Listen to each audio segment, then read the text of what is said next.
Le ministère chrétien du combat spirituel CIFEMC traverse une crise de succession opposant les dirigeants de Brazzaville à la famille biologique du couple Olangi.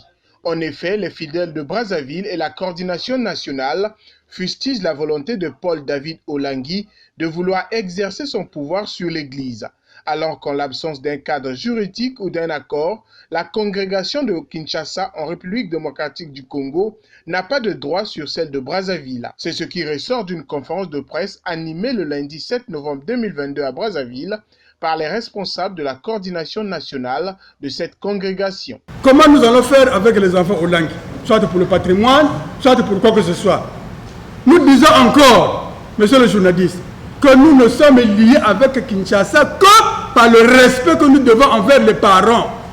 Il n'y a pas un texte juridique qui fait que nous soyons assujettis à Kinshasa ou que nous puissions donner le mot Carmel à Kinshasa. Non, nous ne partageons rien avec Kinshasa. Rien.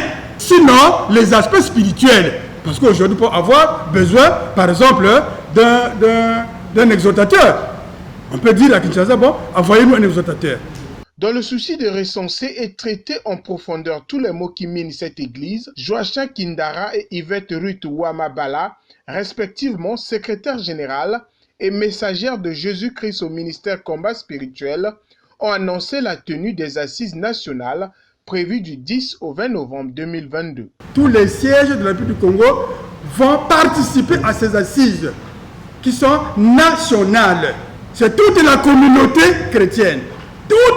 Sans exception aucune, toute la communauté chrétienne. Selon lui, il n'y a pas de crise, mais une simple incompréhension entre les brebis d'une même bergerie qui va être résorbée à travers ces assises qui se tiennent conformément aux statuts et règlements intérieurs du ministère, a précisé le secrétaire général. C'est vrai, à la cité, l'on dit qu'il y a deux groupes.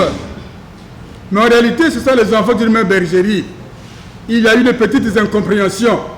Le gouvernement demande simplement que les Congolais se retrouvent, qu'ils parlent entre eux, qu'ils lavent le linge sale en famille.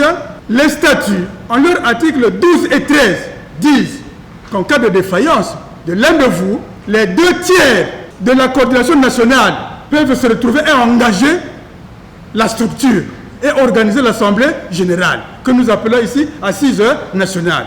En ce moment précis, et comme le dimanche 16 octobre, les 2 tiers se sont constitués en dehors du code national.